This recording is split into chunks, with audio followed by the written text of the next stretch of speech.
Okay, so an episiotomy is an incision in the perineum to facilitate birth. We're going to look at some of the different ways that can be done in just a minute. Why would this need to be done?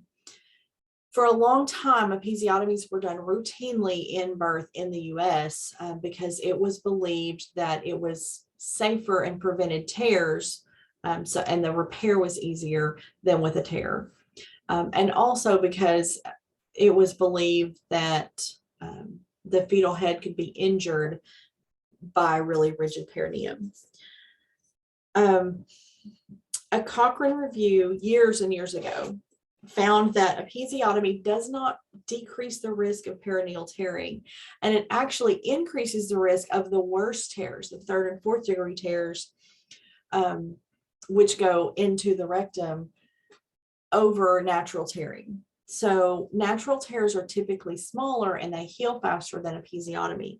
Now, they may be more difficult for the provider to repair, but that's not the same as being more difficult to heal.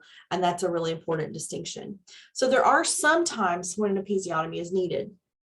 If the fetus is crowning and they're in distress and we need to get the baby out, and that minute or two longer that it's going to take to get the baby past the perineum is important, then an episiotomy can allow that delivery to happen more quickly.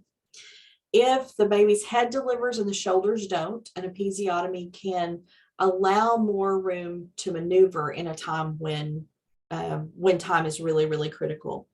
And sometimes if the perineum is very tight and it's just not budging. I've seen a patient actually crown for 30 minutes and the fetal heart tones were fine, but the perineum just would not, it was very tight and would not allow the fetus to deliver. So those are indications for episiotomy. Episiotomy obviously is going to be done by the provider.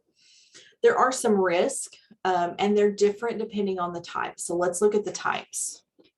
First, we're going to look at episiotomy scissors, because a lot of people think episiotomy is going to be done with a scalpel. Scissors are going to be safer. The lower, you'll notice the lower end is shorter than the top side, or the lower blade is shorter than the upper blade. And this is going to be blunt, and it's going to be inserted. The person doing the episiotomy, the provider is going to insert this alongside their finger and cut. Okay. So let's look at types of episiotomies. The episiotomy may be done straight down between the vagina and the rectum. That's called a midline episiotomy. Or they may do a medial lateral episiotomy, which is at an angle. And they have really different risk. Okay. Either one, there's a risk of infection.